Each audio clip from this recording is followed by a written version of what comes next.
Hi everyone.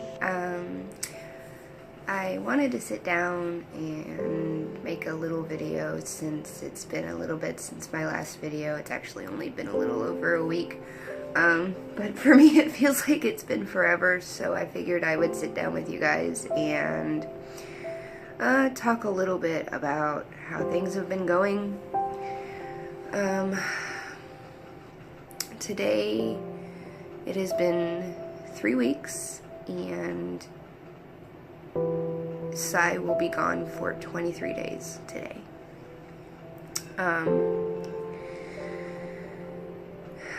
There are good and there are bad days.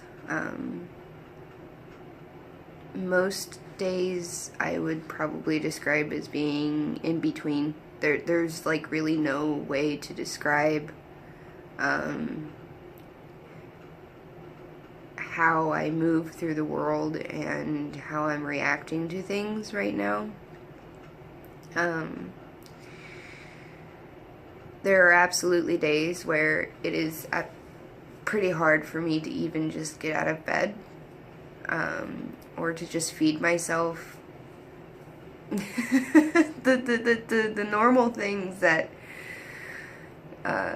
you probably should know how to do by the time you hit your 30s just seem completely undoable some days. And then there are some days where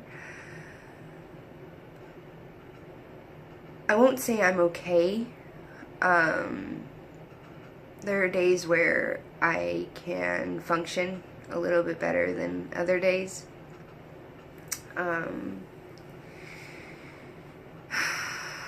I say that about 20 minutes after I just had this really huge crying jag over nothing.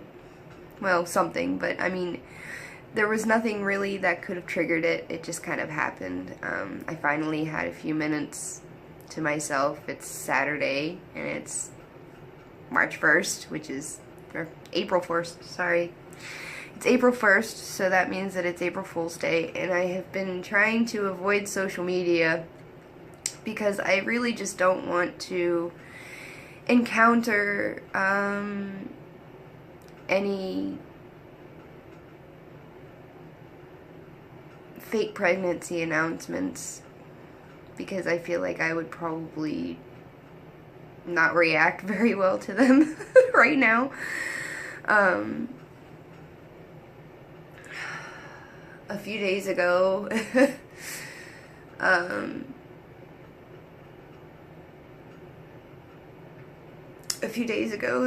the memory popped up on one of my social media accounts and reminded me that it was right around this time that we found out that we were pregnant with my daughter, who is now 5, and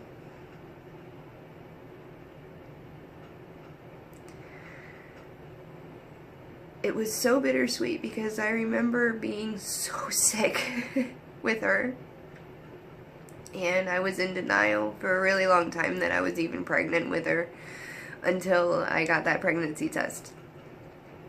And with Sigh, it was so different. Because we were trying to have a baby, and so I was testing regularly and keeping track of everything that I could keep track of and trying to have as much control over how and when and even when that happened, he's not here.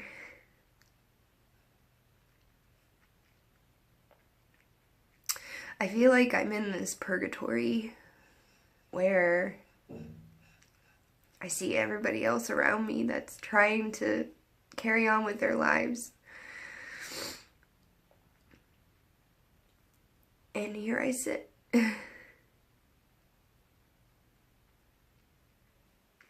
Here I sit, wanting the one thing that I can't have back.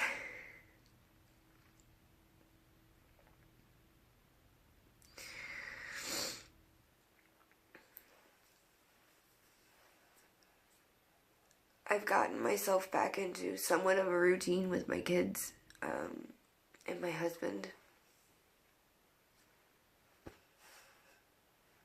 So,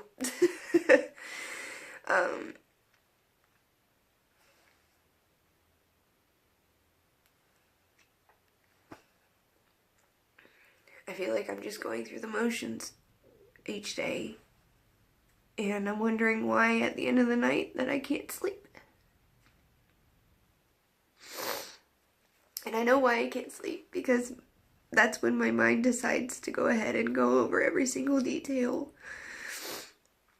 of those 36 hours in the hospital. From the moment that she put that ultrasound wand on my belly to the moment that I was released from the hospital without my son.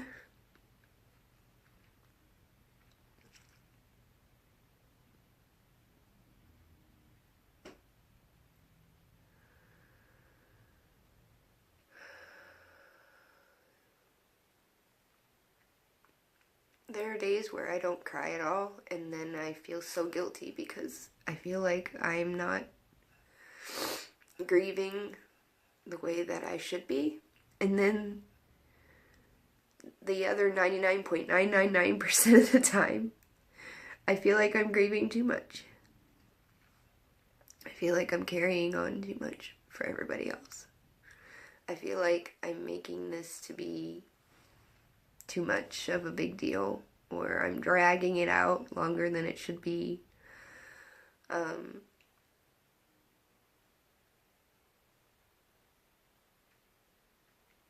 And I'm constantly in this battle of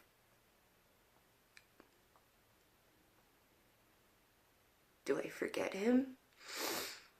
Do I forget that this ever happened? Do I act like it didn't happen? Do I act like that the 16 weeks that he was here, that they didn't exist? And that I wasn't one of the most happiest people in the world, knowing that I was going to have a little boy?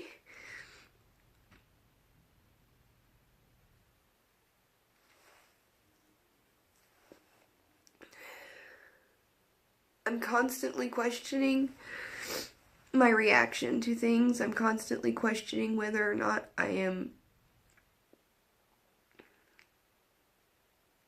grieving in a way that isn't normal or acceptable.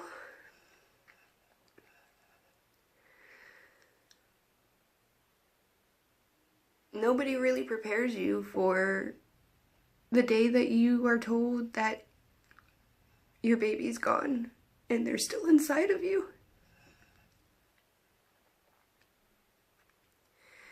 No one prepares you for the feeling that comes over you when you know deep inside of yourself something's wrong and you have no clue how to say that.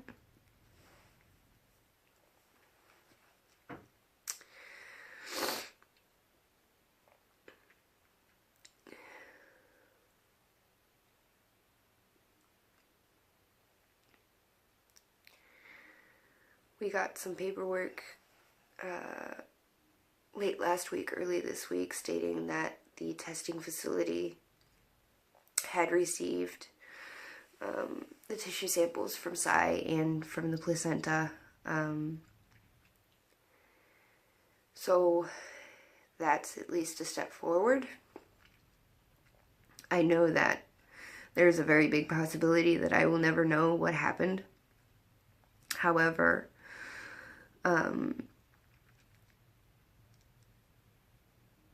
my stepmother had a very good opportunity to speak with one of the nurse that dealt with me during the last part of my labor and when I gave birth, and she was the one that handled Sigh the most during that time as far as the doctors or nurses go. And she took some amazing pictures of him, and she said that while she was cleaning him up in order for her to take these pictures of him, that she noticed when she came home, she noticed that when she turned him over, sorry, that she could see a small bubble of fluid at the back of his brain. And she said that in her years of experience, that typically that means that the baby could have had water or fluid on the brain, and that could have had an effect on why his heart stopped. But I know that truly I probably will never know what happened to him or why he died.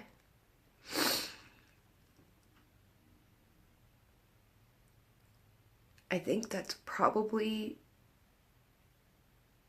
one of the lowest things on my list of worries right now. How he passed is important, but it's not going to bring him back. And to be honest, it probably will not affect my future pregnancies. And it probably will not affect me again.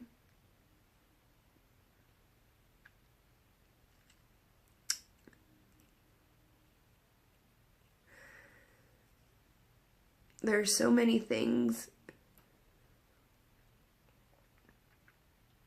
There's so many things coming up this year that I wish that I could share with him. I'm going to be turning 31, and my sister is getting married, and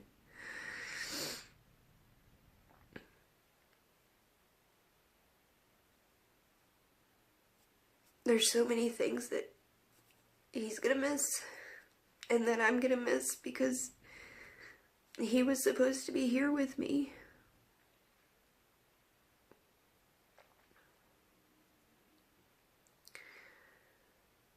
There are days where just opening my eyes is impossible. And thank goodness that I have an incredible husband. I've been asked a few times how my husband is dealing with everything, and the best answer that I could give you is that he's dealing with it in the best way that he can. My husband, for several reasons, doesn't view death the way that most other people do. And the day that Sigh was born, he warned all of us that he may not react the way that the other people in that room were reacting. He may not cry, and things like that. But he did. He had his moments. And in the weeks following, he was able to go out with his nephew to the range and put some rounds downrange and release some pent-up aggravation and anger and sadness that way, which is a good way for him to try to deal with what's going on in his head. There have been many days where he knows just by looking at me that I'm having a rough day. And he never hesitates to tell me that we're going to be okay. And that we will get through this too, because we've been through so much before. And I trust him. And I believe him. But right now,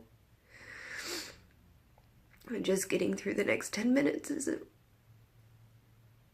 feels impossible. There were so many things that I wanted to do.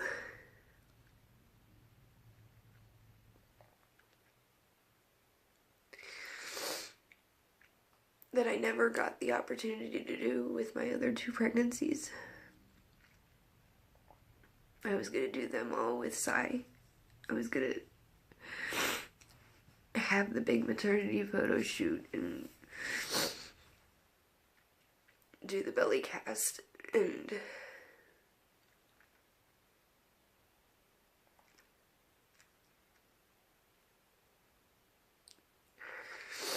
I have to believe within myself that I will have another chance. I have 2 beautiful children that live with me now. And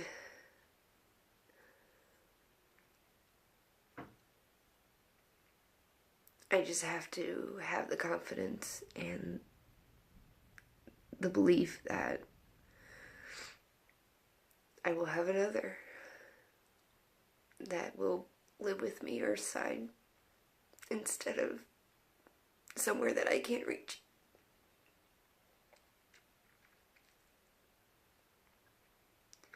I just want to hold him. I just want to touch him and talk to him and know that he can hear me.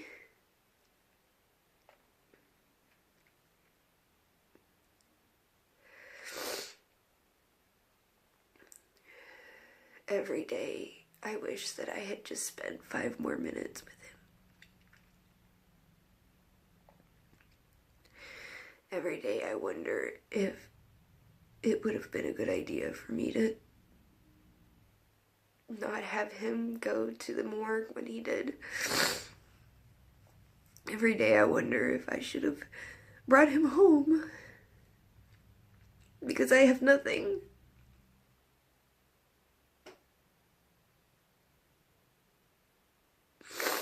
I have nothing to hold. I have nothing to kiss. I have nothing. Nothing.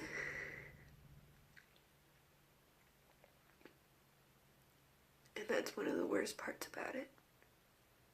Is that I have nothing.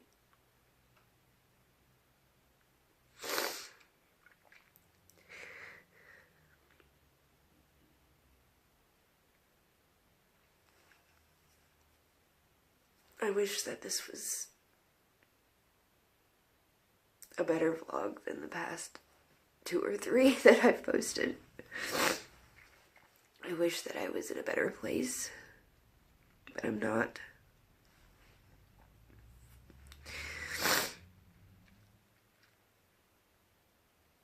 I wish he was here,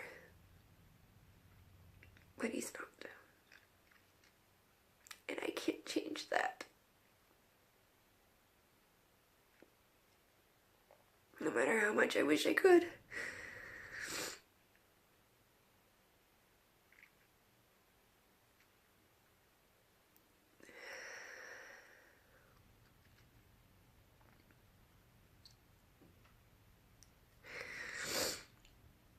It seems there are a lot of things that I can't do.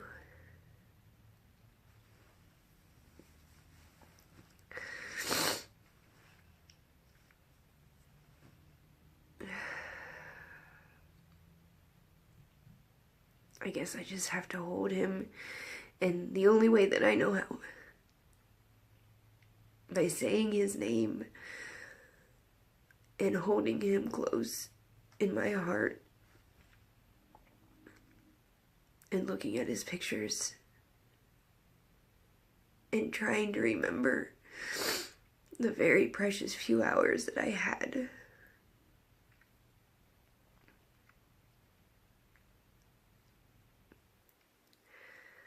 It's not easy, but it's the only thing that gets me through every minute.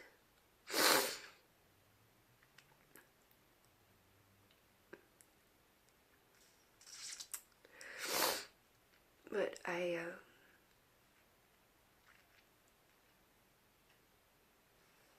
don't know. I don't have much else to say. I feel like I've been saying the same thing every single video, and it's true. Not much has changed. I miss him terribly. There's a definite piece of myself and my family missing.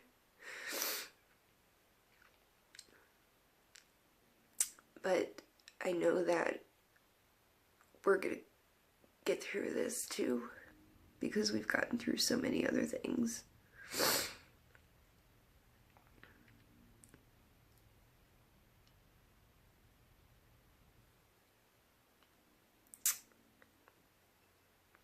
We're gonna get through it. I know that. We'll be okay. I'm just not okay right now, and that's okay. But that's where I'm going to go ahead and end this vlog before I have another complete breakdown. Thank you guys so much for watching, for liking, for subscribing. My channel is still incredibly tiny right now, but each and every one of those likes and each and every one of those views that comes through is just another gift, because I know that he'll never be forgotten. Because each of you know his name now. And that means so much to me. Please, please, if you ever send me a message, if you ever need to reach out to me, if you ever want to talk about him, please don't hesitate to use his name. It's the only thing I have left. And hearing his name is one of the most beautiful sounds that I have ever heard.